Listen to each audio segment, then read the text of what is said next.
Assalamualaikum warahmatullahi wabarakatuh. Saya Inayatullah, NIM M1B 019-071, kelompok 11.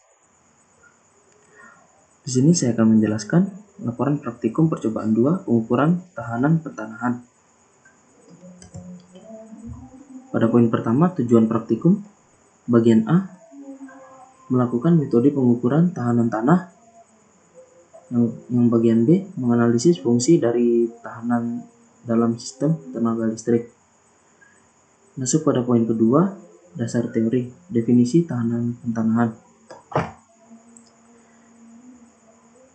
Pentanahan atau pembumian adalah hubungan listrik yang sengaja dilakukan dari beberapa bagian instalasi listrik ke sistem pentanahan. Masuk ke poin B, jenis dan metode yang digunakan. Yang pertama itu ada metode Wenner. Di sini dapat kita lihat, saya sudah menyediakan gambar dari metode Wenner ini.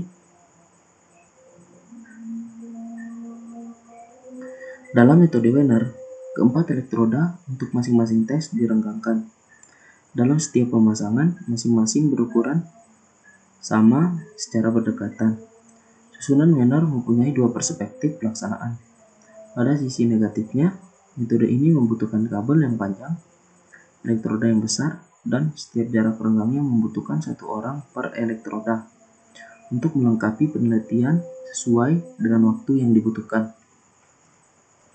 Selanjutnya, metode susunan Schlumberger.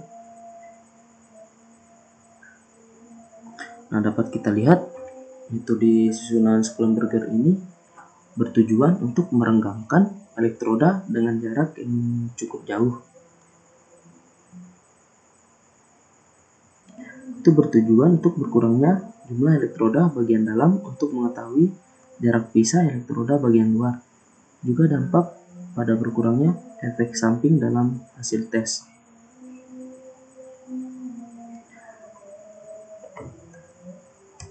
Selanjutnya ada metode Drive-Van-Hoort. Dapat dilihat gambar rangkaian dari metode Drive-Van-Hoort. Metode Drive-Van-Hoort cocok digunakan dalam keadaan normal, seperti garis transmisi pada sistem pembumian atau permasalahan dalam area. Kesemuanya ini disebabkan karena pemasangan yang dangkal, kondisi tanah, penempatan pengukuran area, dan tidak samanya jenis tanah pada dua lapisan tersebut. Termasuk pada bagian C, tabel jenis kontur tanah dan nilai resistansi pentanahan. Di sini sudah ada beberapa jenis tanah yang saya masukkan ke tabel dan nilai resistansi pentanahannya. Jenis tanah yang pertama yaitu tanah lembab seperti rawa dengan nilai resistansi 30, tanah pertanian, tanah liat dengan nilai resistansi 100, tanah liat berpasir dengan nilai resistansi 150,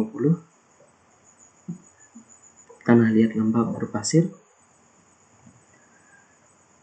dengan nilai resistansi 300, kerikil lembab dengan nilai resistansi 500, tanah kering berpasir dengan nilai resistansi 1000, kerikil kering dengan nilai resistansi 1000, tanah berbatu dengan nilai resistansi 30.000, batu karang dengan nilai resistansi 10. Nah, pada tabel ini dapat disimpulkan bahwa tanah berbatu memiliki nilai resistansi yang paling besar. Nah, masuk ke bagian D, yaitu faktor-faktor yang mempengaruhi tahanan tanah. Yang pertama ada karakteristik tanah. Yang kedua ada komposisi zat kimia dalam tanah. Yang ketiga ada kandungan air. Dan yang terakhir ada temperatur tanah. Selanjutnya masuk pada standarisasi nilai tahanan pentanahan yang baik. Nilai standar mengacu pada persyaratan umum instalasi listrik atau PUIL 2000. Nilai resistansi standarisasi nilai tahanan tanah yang baik yaitu kurang dari atau sama dengan 5 ohm.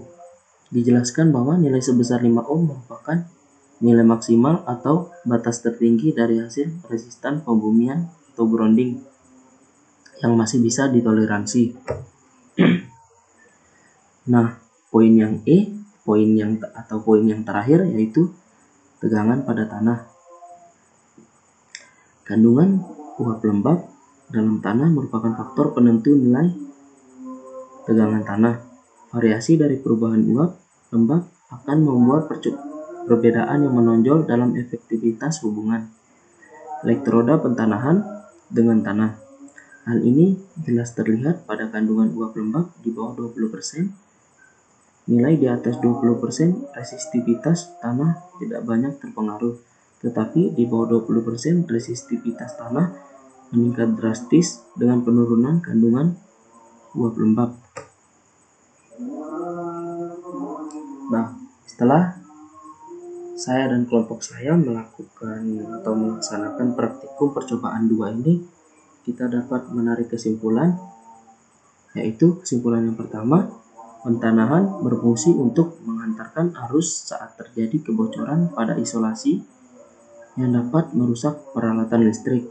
Pentanahan juga biasanya digunakan sebagai penangkal petir pada bangunan. Kesimpulan yang kedua, untuk dapat mengukur tahanan pentanahan dapat menggunakan 3 metode elektroda. Dapat menggunakan 3 elektroda.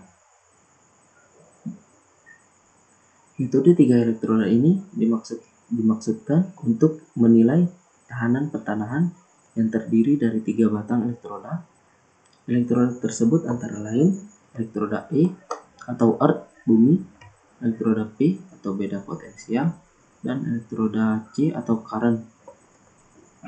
Nah, kesimpulan yang ketiga, dari hasil uji coba pengukuran pentanahan pada posisi 90 derajat dapat didapatkan nilai tahanan tertinggi sebesar 75,5 ohm yang terdapat pada tanah kering.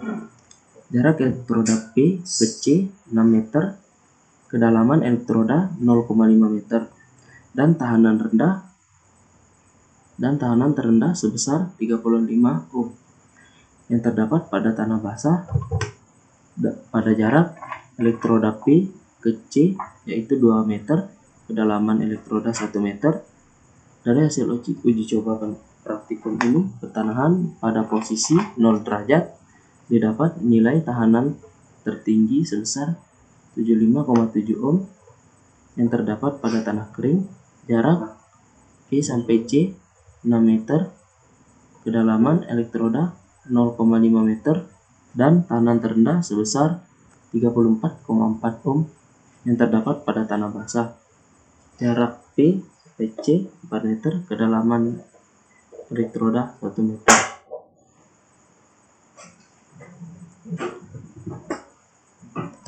Nah, sekian penjelasan dari saya tentang praktikum pengukuran besaran listrik percobaan kedua, pengukuran tahanan pentanahan.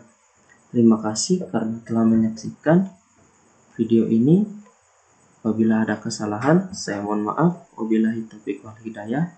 Assalamualaikum warahmatullahi wabarakatuh.